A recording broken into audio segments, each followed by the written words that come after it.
The narcissist does not arrive wearing a mask. They arrive as the mask itself. You meet the performance before you meet the person, and the performance is flawless. They mirror what you need. If you crave attention, they become devoted. If you value intelligence, they become profound. If you need stability, they become your anchor. But mirrors do not have hearts. They only have surfaces that reflect your hunger back to you. Watch their eyes when they speak about themselves. There is a light there that never appears when they speak about you. Not excitement, not joy, something colder. The light of someone counting their own worth in real time. Listen to how they tell stories.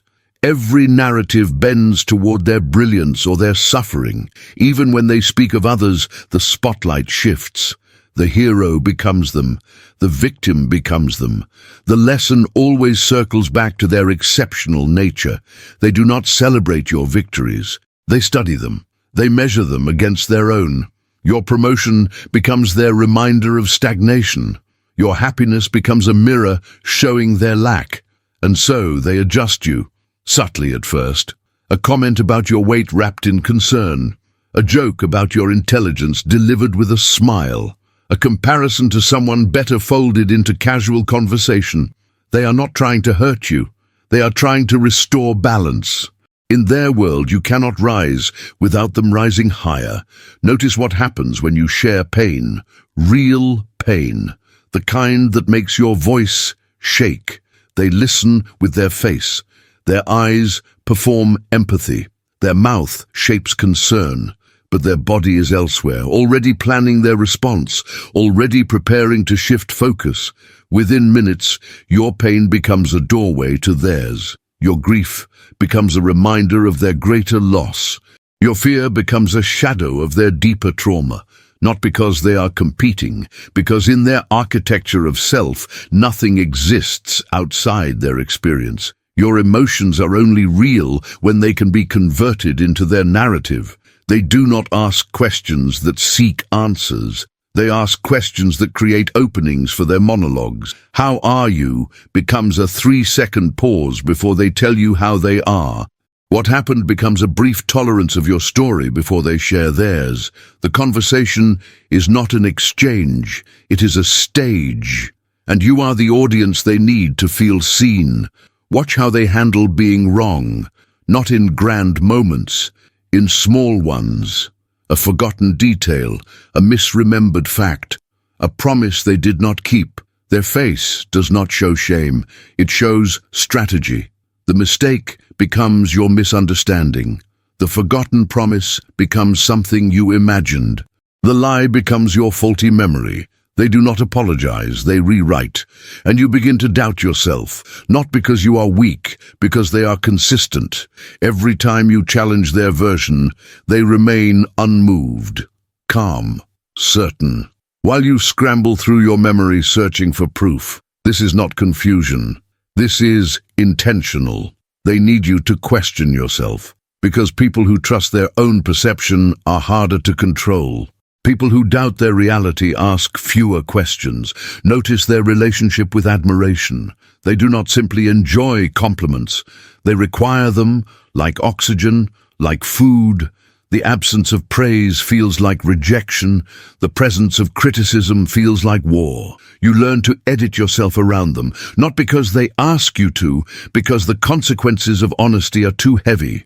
One critical word and the temperature drops. Their face closes. Their voice changes. The warmth you thought was connection reveals itself as conditional. They do not argue with your perspective. They dismiss it. Your feelings become overreactions. Your boundaries become attacks. Your needs become burdens. And somehow in the aftermath, you find yourself apologizing for having needs, for feeling hurt, for existing in a way that requires them to consider someone other than themselves. Watch who they keep close, not friends, admirers, not equals, audiences. People who ask little and give much. People who reflect their greatness without requiring reciprocity. And when someone in their circle begins to question, begins to need, begins to expect mutuality, Watch how quickly that person becomes the villain in their story, suddenly unstable, suddenly jealous, suddenly the problem. They do not have relationships, they have collections. Each person serves a function, the one who validates, the one who provides, the one who admires, the one who forgives. You are not a person to them, you are a role in their narrative. Pay attention to how they speak about their past. Every job they left was because someone failed to recognize their talent. Every relationship that ended was because the other person could not handle their intensity. Every conflict was someone else's inability to understand their vision. They are never the common denominator, always the exception, always misunderstood, always ahead of everyone around them. The pattern is invisible to them, but it should not be invisible to you. Listen to how they describe people who are not present. The cruelty is casual. The judgment is absolute. They dissect others with surgical precision, and you laugh along because you are grateful. Grateful it is not you being dissected. Grateful to be on their side. But understand this. The way they speak about others when they are absent is the way they speak about you when you are not there. You are not the exception. You are just not in the room yet. They need chaos, but only the kind they control. When life is calm, they create problems, not obvious ones. Small disturbances that keep you focused on them. A sudden mood shift with no explanation. A cryptic statement that demands you ask what is wrong. A withdrawal that makes you chase. Peace makes them irrelevant. Stability makes them ordinary. So they destabilize, not because they are troubled, because your attention is the currency they live on, and attention flows toward crisis. Notice how they respond to your success. The first reaction might be supportive, but watch the second, the subtle redirect, the reminder of your previous failures, the mention of someone who did it better, the suggestion that luck played a larger role than skill. They cannot let your win stand alone. It must be minimized, contextualized, brought back down to a level where they remain superior. Your pain they absorb, your joy they deflate. Because in their internal economy, you exist to provide, not to receive, not to shine, not to grow beyond the version of you they need. Watch what happens when you set a boundary. A simple no, a request for space, a limit on what you will tolerate. They do not respect it. They test it. They push against it with questions that sound like care.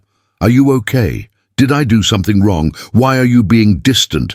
The boundary becomes your cruelty. Your self-protection becomes their abandonment, and you find yourself explaining, justifying, apologizing for needing what every human needs. They do not see you as separate.